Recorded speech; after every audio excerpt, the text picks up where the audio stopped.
দীপ, হ্যাঁ বলো সুধী। তুমি রান্নাঘরে কি করছো? এই তো একটু বিস্কুট খেতে যাচ্ছিলাম। তুমি একটু আগেই ব্রেকফাস্ট করেছো, এক্ষুনি খেতে পেয়ে গেছে? হ্যাঁ একটু খেতে পাচ্ছিল, ওই জন্য খাচ্ছিলাম গো। অনেক লেট হচ্ছে, তাড়াতাড়ি চলো। হ্যাঁ তুমি যাও, আমি আসছি। যাওয়ার আগে তো একটা করাই যায়। ঠিক আছে আসছি। এই পায়েল, একটু শুনতো এদিকে। হ্যাঁ দিদি, বলছি তোর সাথে না আমার কিছু কথা আছে। আসলে তুই তো এখানে কাজ করছিস প্রায় অনেক দিনই হয়ে গেল, আর তুই আমার অনেক ভালোবাসিস, আমার অনেক খেয়াল রাখিস, পুরো আমার পরিবারের মতন। আর তোকে যেটা বলবো করে, আসলে আমার না নেক্সট মান্থে প্রমোশন হচ্ছে অফিসে, তাই ভাবছিলাম যে তোরও নেক্সট মান্থ থেকে স্যালারিটা একটু বাড়িয়ে দেবো। না না দি, আমার স্যালারি বাড়াতে হবে না। এমনিও আমার মা বাবা তো কেউ নেই, আর তুমি যা টাকা দাও সেটা আমার খুব ভালো মতো চলে যায়, আমার টাকা লাগবে না। দেখ, আমি খুব ভালো করে জানি যে তোর কেউ নেই, আর তাই জন্যই তো তুই কাজ করছিস, তাই না? তুই চিন্তা করিস না, আমি তো স্যালারিটা বাড়িয়ে দেবো। আর শোন, আমি না 3 মাসের প্রেগনেন্ট, আর আজকের পর থেকে আমি সেরকম কাজ বাজ আর করতে পারবো না।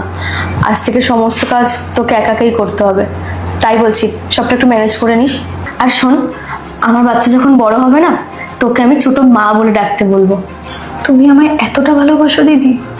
দেখ পায়েল, এই পৃথিবীতে দীপ আর তুই ছাড়া আমার লাইফে আর কেউ নেই, তোরা দুজনই আছিস। তোকে আর একটা কথা বলবো, কখনো না আমায় ঠকাস না। না না, আমি তোমায় কখনো ঠকাবো না। যা, এবার কাজগুলো করে নে।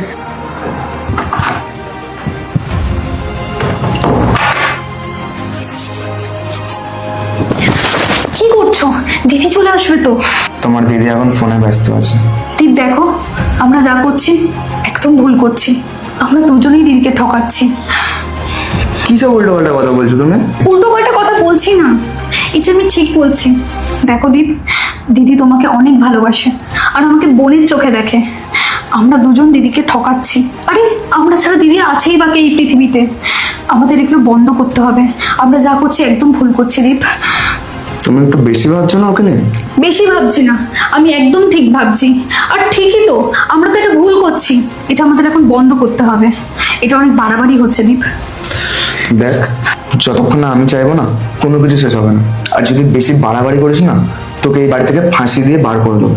বার করে দাও, কিন্তু বেরিয়ে যাওয়ার আগে আমি দিদিকে সত্যিটা বলে যাব। আমি বলে যাব কিভাবে তোমার আর আমার সম্পর্কটা আমরা দিদির থেকে লুকিয়েছি। আচ্ছা আচ্ছা ঠিক আছে ঠিক আছে, আমি শেষ করে দেবো সবকিছু, কিছু বলতে হবে না। দিদি, তোমার সাথে না আমার কিছু কথা আছে। হ্যাঁ, এখানে বস না। কেন, কিছু কি হয়েছে? আসলে বৌদি, আমি তোমাকে কিভাবে বলবো কথাটা আমি বুঝতে পারছি না। আসলে দাদার সাথে আমার অ্যাফেয়ার চলছে, আর এটা 3 বছর হয়ে গেছে। আমি ভয়ে তোমাকে বলতে পারিনি, কিন্তু তুমি আমাকে এত ভালোবাসো আর তোমার বেবি আসছে, এই কথা ভেবে আমি আর চেপে রাখতে পারিনি। তুমি বিশ্বাস করো, আমি বলতে চেয়েছিলাম, কিন্তু দাদাবাবু আমাকে থ্রেট দিয়েছে, বলেছে যদি আমি তোমাকে সবটা বলে দিই আমাকে বাড়ি থেকে বের করে দেবে। সেই ভয়ে আমি কিছু বলতে পারিনি, কিন্তু আজ আমি তোমাকে সব সত্যিটা বললাম। আমি জানি আমি ক্ষমার যোগ্য নই, কিন্তু প্লিজ বৌদি আমাকে ক্ষমা করে দাও, আমার ভুল হয়ে গেছে। তুমি আমাকে এতটা ভালোবাসতে, সবকিছু জেনেও আমি তোমার সাথে খারাপ করেছি। কি আছে সুধী?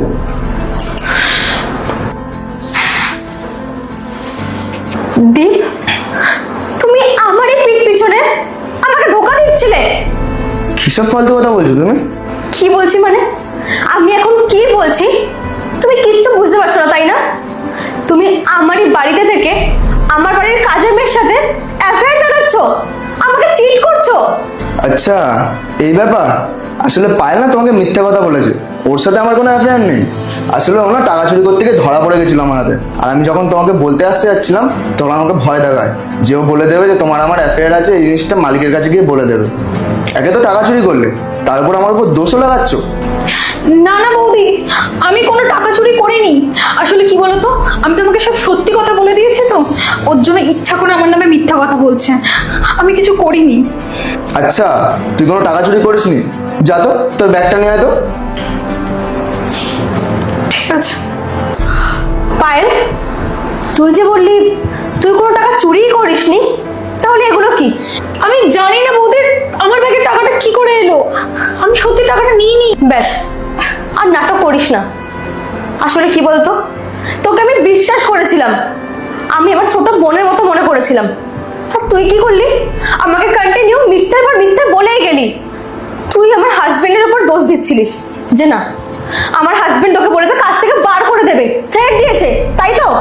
তোরা গ্রামের মেয়ে না, ঠিক এরকমই হোস।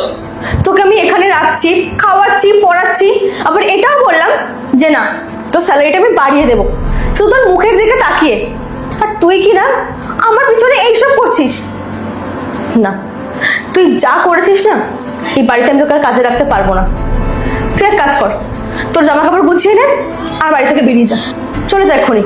বৌদি আমার ব্যাস, আর কোনো কথা শুনবো না আমি। জিনিসপত্র নে আর বেরিয়ে যা, যা। বৌদি চিনি হবে? হ্যাঁ দাও, এক্ষুনি দিচ্ছি।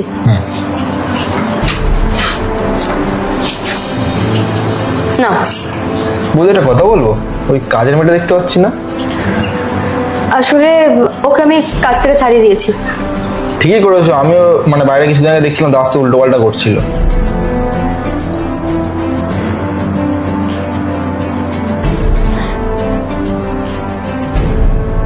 মনে হচ্ছে দাস তোর অ্যাফেয়ার আছে।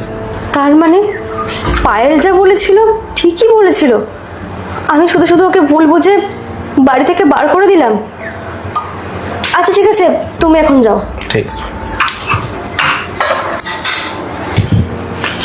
বেরিয়ে যাও।